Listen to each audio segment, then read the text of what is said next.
It is Thursday, October 21st at the time of filming this video, and there's a few brand new Nintendo Switch stories we got to talk about today, starting with Metroid Dread and a major update that has been officially released from Nintendo to actually fix a game-breaking bug. Then we have to talk about why Nintendo classic IPs are in the news and the potential of us seeing some revived down the line. Then we also have to cover a major gameplay trailer that dropped for Mario Party Superstars with some new details that we did not previously know. And the big talking point for today's video is Nintendo Switch Online, specifically the N64 controller and the problems we are starting to see pop up with this thing online.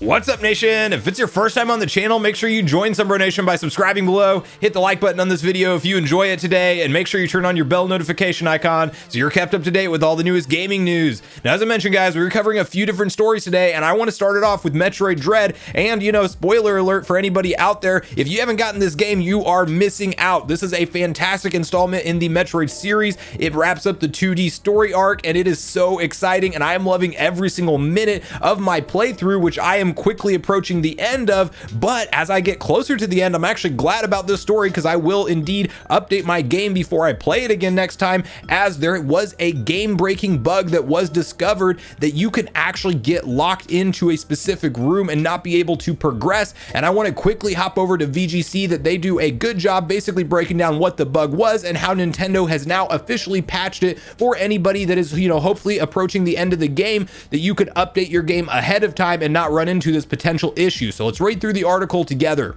A new Metroid Dread update fixes a progression bug and several other issues. Nintendo has patched the game crashing bug so it no longer triggers. Nintendo has released a Metroid Dread update which fixes a progression bug that some players were encountering. Towards the end of the Switch game, if players destroy a door while a map marker for that specific door is displayed on the map, the title will forcibly close and an error message will appear. Nintendo apologized for the bug last week, stating that it was working on a fix. They were quoted here saying, "We are aware of an error in the Metroid Dread game that prevents a player from proceeding and are preparing a software update to prevent the error, which should be available in October 2021, it said.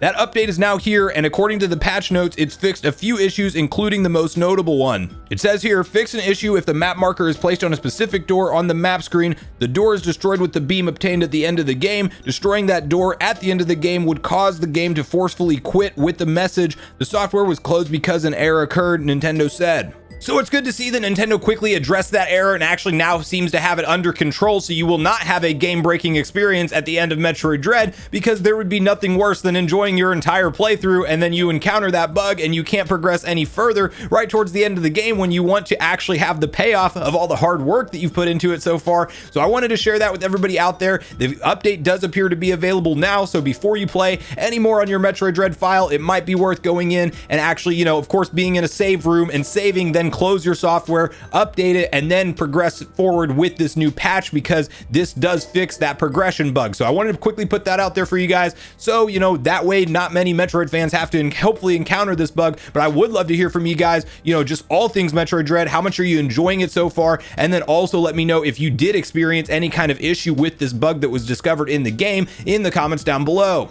Now, the next thing I want to share with you guys is the reason why you may be seeing in some news and headlines online that there is a chance that some old dormant Nintendo IPs may get a second chance at new installments, and that is specifically because Suda51, who is most known for his development work on the No More Heroes series, was recently in an interview with VGC, and he does actually state that he has no concrete plans for anything right now, but he would love to work on some classic Nintendo IPs. And I want to start off this discussion with reading through his exact quote here, and then we can kind of speculate and theorize on what we may actually see him tackle in the future as far as classic Nintendo IPs go.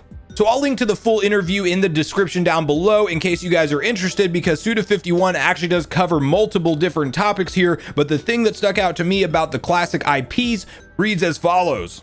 So when quizzed on which games from back in the day he would like to reboot and if they could be from frequent collaborator Nintendo, Suda said the following. Again, I don't have any concrete plans at the moment, but of course I'm always open to collaboration with Nintendo. It would be really cool to be able to work on a reboot or remake of some of the older Nintendo IPs that have been around for a while, especially some of the ones that have been dormant for a long time. If I'm going to do something to really surprise all the gamers out there, then I'd like to do it with Nintendo.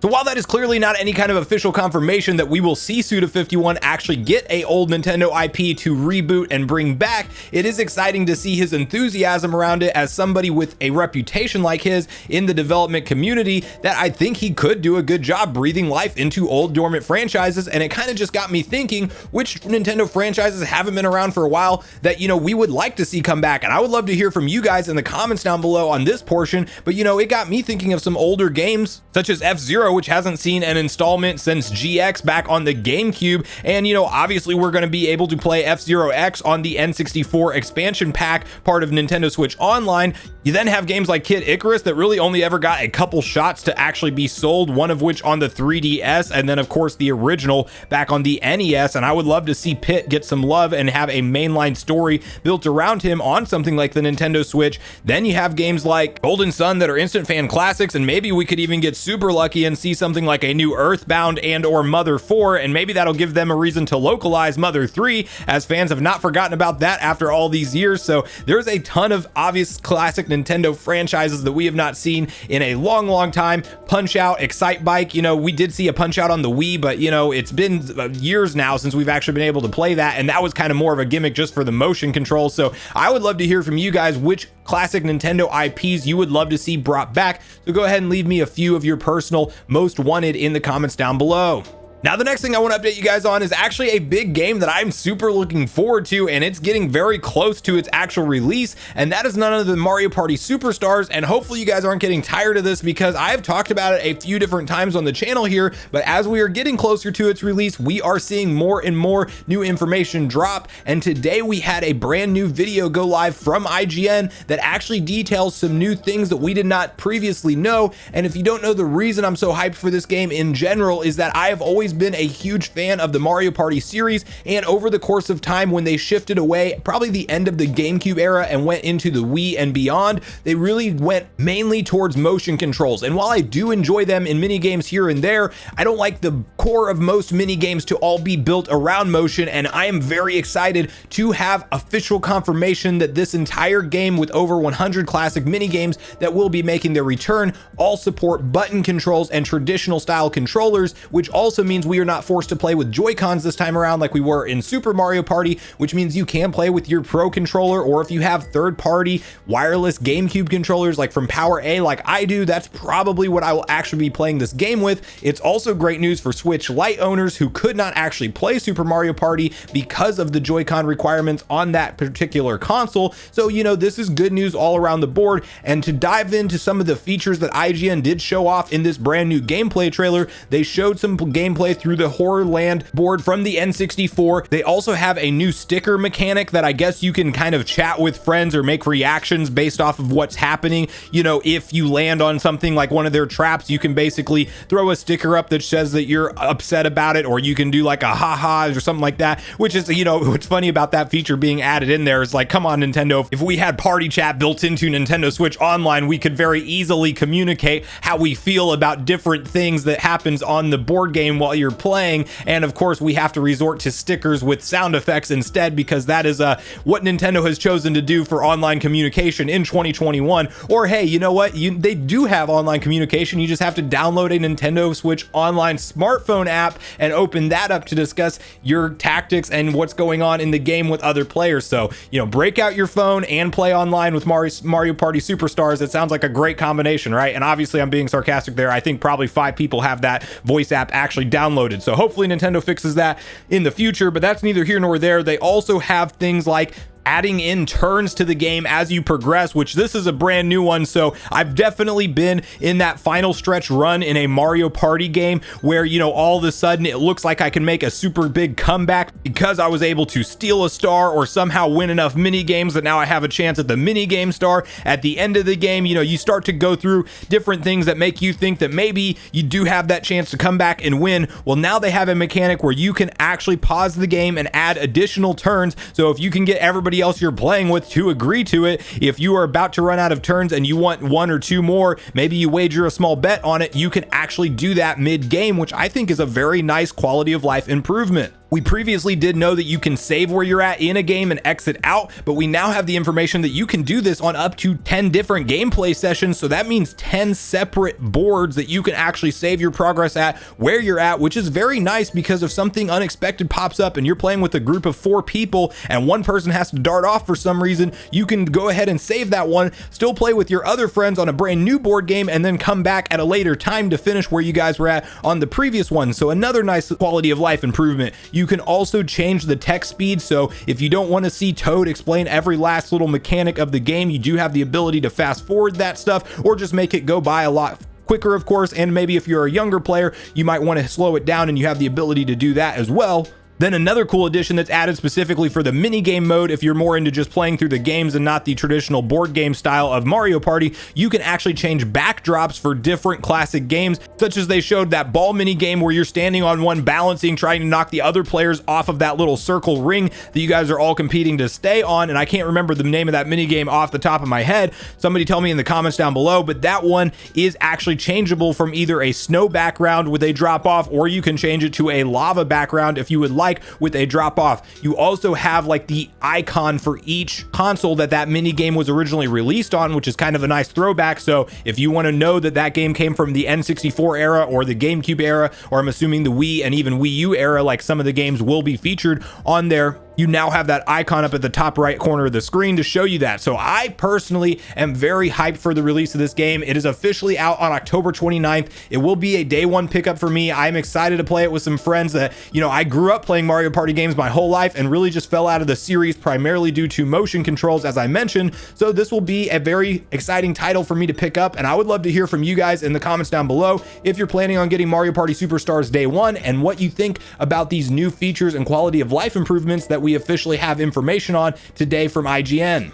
Now, the last story we're covering today is really one that we are seeing more and more problems with overall as we go forward in time in this era that we live in, where products are primarily purchased online instead of in retail stores, and that is around a scalping issue with the Nintendo 64 controller for Nintendo Switch Online Expansion Pack. And obviously the expansion pack pricing is a whole discussion in and of itself that a lot of people are conflicted on, but there are still a lot of people who are planning to pick up this service and do want to play the N64 games with that traditional N64 controller for nostalgia reasons. And we did see the Wave 1 pre-orders go up for this actual controller, and of course what happened, they are sold out from Nintendo, and we now have them popping up on eBay, actually completed paid listings going from the $110 to $130 mark on average for these controllers. And that's obviously more than double, and it's obviously a terrible deal, but that's what people are willing to pay to have that nostalgia for these controllers. And I would recommend you guys, really, I want to start off this as a big warning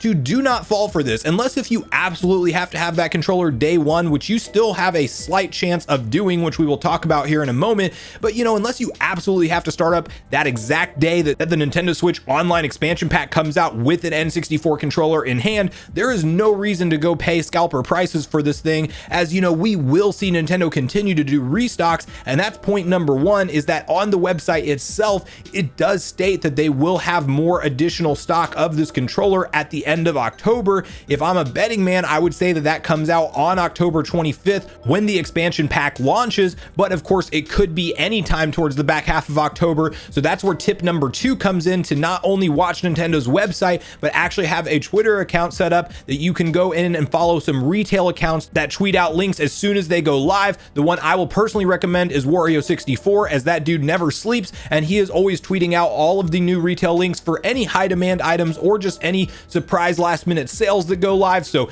if you guys want to have a shot at picking one of these controllers up relatively soon at retail, that would be your best bet, is to create a Twitter account, follow Wario64, and have notifications on. And yes, you will get bombarded with a lot of different notifications, but that's probably the best way to make sure that you are notified immediately when Nintendo drops this restock for the N64 controllers. Now, past that, we're obviously approaching the holiday season, and I think this controller will continue to get scalped all the way through the rest of this year, but we will eventually see Nintendo catch up to the demand, as if you look back to the previous controllers that they have I've sold is for part of Nintendo Switch Online, you can still easily buy the original NES double pack or the SNES controller, all available in stock right now at their retail prices. Now there's also some slight scalping going on with the Genesis controller, as that one sold out as well. It does not make sense to me to even go pay $50 for a 3-button controller to begin with, at least here in the US, because we didn't get the fancy 6-button one that Japan did. But you know, it's one of those things that we're gonna see this happen for the foreseeable future,